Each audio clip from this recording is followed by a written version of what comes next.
রাত 12টার পর গ্রামের নামটা আর কেউ উচ্চারণ করত না। নাম নিলেই নাকি সে শুনে ফেলে। গ্রামটার নাম ছিল শালবনডাঙ্গা। ঘন শাল গাছের বনে ঘেরা, কুয়াশায় ঢাকা, চাঁদের আলোতেও যেন অন্ধকারে ডুবে থাকা এক জনপদ। কিন্তু এই গ্রামের আসল পরিচয় ছিল অন্য। গ্রামের লোকেরা সবাই তাকে ফিসফিস করে ডাকত নিশু তমায়ার গ্রাম। অর্ক বহু বছর পর শহর থেকে গ্রামে ফিরল। কলকাতায় পড়াশোনা শেষ করে সে ভাবছিল কয়েকদিন গ্রামে কাটিয়ে আবার ফিরে যাবে।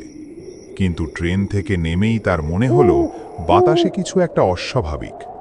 স্টেশন থেকে নামার পর যে পথটা বনের ভেতর দিয়ে গ্রামে যায়, সেই পথটা যেন আগের চেয়ে আরো সরু, আরো অন্ধকার হয়ে গেছে।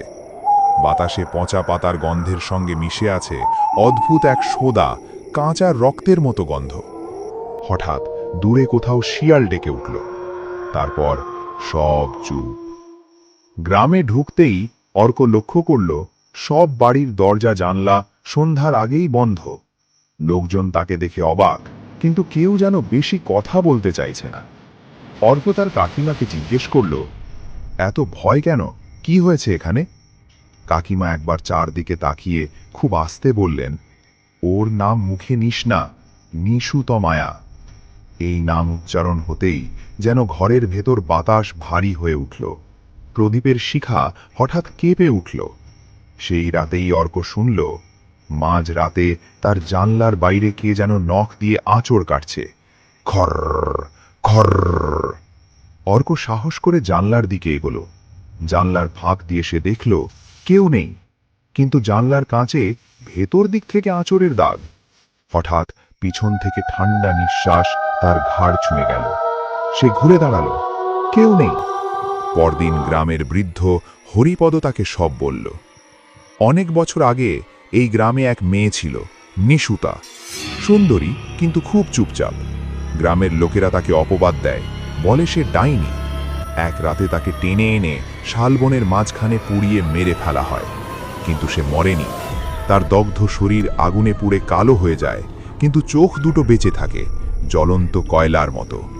মুখের চামড়া গলে ঝুলে পড়ে, দাঁতগুলো লম্বা হয়ে বেরিয়ে আসে। তার চুল আগুনে পুড়ে অর্ধেক ঝলসে যায়, বাকি অর্ধেক অস্বাভাবিক লম্বা হয়ে মাটিতে লুটিয়ে থাকে। সেই রাত থেকেই সে আর মানুষ নয়, সে হয়ে ওঠে নিশু তমায়া। যারা তাকে দেখেছে তারা বেঁচে থাকেনি, তবে যারা মরার আগে দেখেছিল তারা বলেছিল তার মুখের অর্ধেকটা পোড়া, কালো ও ফাটা, অন্য অর্ধেকটা অস্বাভাবিক ফ্যাকাশে, মৃতদেহের মতো সাদা। চোখ দুটো লাল, কিন্তু মনি নেই, শুধু আগুনের মতো জ্বলন্ত গর্ত। জিভ লম্বা, কালচে, আর তা দিয়ে সে রক্ত চেটে খায়। তার আঙুলগুলো মানুষের মতো নয়, লম্বা, হাড় বেরোনো, নখগুলো ধারালো লোহার মতো। হাঁটার সময় তার পা মাটিতে লাগে না, সে ভেসে বেড়ায়।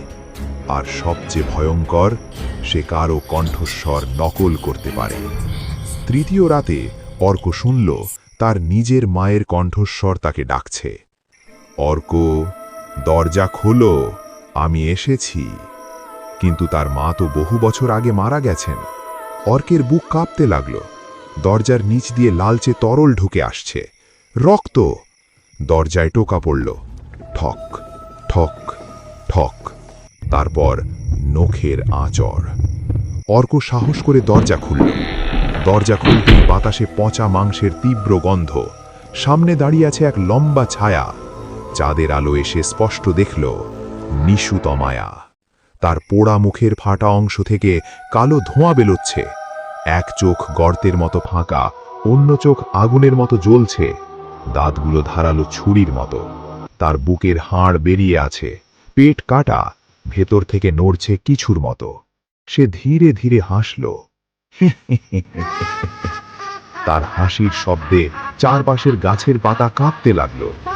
নিশু তমায়া বলল না, কিন্তু অর্ক শুনতে পেল তার মাথার ভেতর, তুই ফিরেছিস, তোকে আমি নেব। হঠাৎ তার লম্বা নখ অর্কের বুক চিরে দিল। রক্ত ছিটকে পড়ল, কিন্তু অর্ক দেখল রক্ত মাটিতে পড়ছে না। নিশু তমায়া মাঝ আকাশে ভেসে সেই রক্ত চুষে নিচ্ছে। অর্ক চিৎকার করতে গেল, কিন্তু গলা থেকে শব্দ বেরোল না। হঠাৎ হরিপদর কথা মনে পড়ল।